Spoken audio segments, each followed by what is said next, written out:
ரயிலில் பயணித்த வட மாநில இளைஞரை கடத்தி திருத்தணியில் வைத்து அறிவாளால் சரமாரியாக வெட்டி ரீல்ஸ் வீடியோ எடுத்த சிறுவர்களின் வீடியோ வெளியாகி அதிர்ச்சியை ஏற்படுத்தியிருக்கிறது. இதில் யாரு குறை சொல்கிறதுனே தெரியல. போதைப் பொருள் விற்கிறவங்களையா, இல்லை இந்த போதைப் பொருள் விற்கிறது வாங்கி அது கெட்டதுன்னு தெரிஞ்சும் வாங்கி சாப்பிட்றவங்களையா, இல்லை பேரண்ட்ஸையா, இல்லை இந்த சொசைட்டியா, யாரை குறை சொல்கிறதுனே தெரியல. யாரு குறை சொல்லி ஒன்றும் ஆக போகிறது கிடையாது, எதுவும் மாற போகிறது கிடையாது. ஏன்னா அது வந்து ஒரு சின்ன பசங்க யூஸ் பண்ணுறாங்க அப்படின்னா அப்போ எந்த அளவுக்கு அது வந்து நம்ம ஊரில் ஈஸியாக கிடைக்க ஆரம்பிச்சிச்சுன்னு யோசிச்சு பாருங்க. மெடிசன் மாதிரி எடுத்துக்கிறாங்க, ஈஸியாக எல்லாத்துலேயும் கிடைக்குது. இது எவ்வளோ பேருக்கு கெடுதல் இவ்வளோ நடக்குது அதால் அப்படின்னு தெரியுது. அதையே இன்னும் பேன் பண்ணாமல் இருக்காங்க. தேவையில்லாததெல்லாம் பேன் பண்ணுறாங்க. இது எவ்வளோ இம்பார்ட்டண்டான ஒரு விஷயம், இதையே பேன் பண்ணாமல் இருக்காங்க. சின்ன பசங்களாக இருக்காங்கன்னா அதை யூஸ் பண்ணி ஒரு ஒரு உயிரை கொள்கிற அளவுக்கு போயிருக்காங்க. அப்படின்னா நமக்கு தெரிஞ்சது இது தெரியாதது எவ்வளோ இருக்குது. அதை எடுத்து சோஷியல் மீடியாவில் அப்லோட் பண்ணுற அளவுக்கு தைரியம் இருக்குது. இதெல்லாம் எந்த தைரியத்தில் இவங்களாம் பண்ணுறாங்க?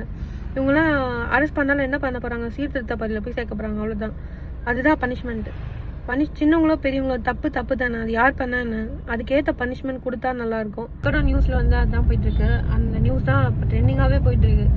என்னன்னா இப்போ வந்து அது வந்து கட்டுப்படுத்தணும் அப்படின்னு சொல்கிறாங்க. அதெல்லாம் கட்டுப்படுத்த முடியாது. அது வந்து கை மீறி போயிடுச்சு. இதுக்கு மேலே கட்டுப்படுத்தணும் அப்படின்னா அது ஒன்றும் பேன் பண்ண மட்டும்தான் முடியும். ஆன்ஸ் எல்லாம் வந்து கட்டுப்படுத்தியும் அதெல்லாம் யூஸ் பண்ணக்கூடாதுன்னா, அதனால நிறைய பேர் நிறைய கடையில் விற்கதான் செய்கிறாங்க, அது யூஸ் பண்ண தான் செய்கிறாங்க. அதெல்லாம் தெரியாமையா இருப்பாங்க கவர்மெண்ட். தெரியும் அது கீழேயே கிடக்குது அந்த பேப்பர்லாம் எவ்வளோ. நாமும் இப்போதி நீ நான் நினைக்கிறேன் 4 பேர் என்ன பண்ணலாம்? 4 பேர் என்ன பண்ணோம்? தூக்கி போட்டுருந்தோம். அதுதான் அப்போதான் அர்த்தம் பயப்படுவான், எதுவும் பண்ண மாட்டான். அது யாராக இருந்தாலும் வட மாநிலமாக இருந்தாலும் சரி, எந்த மாநிலமாக இருந்தாலும் சரி, அவங்க உயிர் தானே. என்ன சொல்கிறது? இப்போ கஞ்சா அடிச்சுட்டு அப்படின்ட்டு பப்ளிக்காக செய்தி எல்லாத்துலேயுமே சொல்கிறான், எல்லா செய்தியிலுமே சொல்கிறான் கஞ்சா பதிலாக பண்ணாங்கன்னு சொல்லிட்டு. கஞ்சா தடை செய்யப்பட்டுக்குது தமிழ்நாட்டில். அப்புறம் எப்படி வந்துன்னே இருக்குதுன்னு தெரியல. இவ்வளோ போலீஸ் இருக்கு, அரசாங்கம் இருக்கு, எது இருந்தாலும் பண்ணிருக்காங்கன்னு பேரு தான். ஆனா எல்லாம் இப்ப இவங்களுக்கு எப்படி கிடைக்குது? சின்ன பசங்க இவங்களுக்கு எப்படி அசால்ட்டா அது கிடைக்குது? இவங்களுக்கு மட்டும் இல்ல, எல்லா ஊர்லயும் எல்லா சின்ன பசங்களும் நிறைய பேர் யூஸ் பண்ணிட்டு தான் இருக்காங்க. ஆனா அவங்க பண்ற தப்பெல்லாம் வெளியே வரல இன்னும். இவங்க பண்றது இவங்களே வீடியோ எடுத்து போட்டிருக்கிறதுனால வீடியோ வெளியே வந்துருக்கு. அது இல்லைன்னா இது கண்டுபிடிக்கிறதுக்கு இன்னும் நிறைய நாள் ஆயிருக்கலாம். அது அப்படியே முடிஞ்சும் போயிருக்கலாம் இல்ல? ஆமாம், அந்த 4 பேருக்கு நாங்கள் தான் டெத்துன்ற மாதிரி அவர் ரீல்ஸ் எடுத்து போட்டுருக்கிறான்.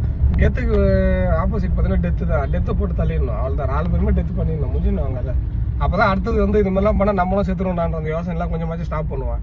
எப்படின்னா போட்டோம்னு சொல்லிட்டு கவர்மெண்ட் ஒரு சைடு அமைதியாக விட்டு எல்லாத்தையும் இது பண்ணுது.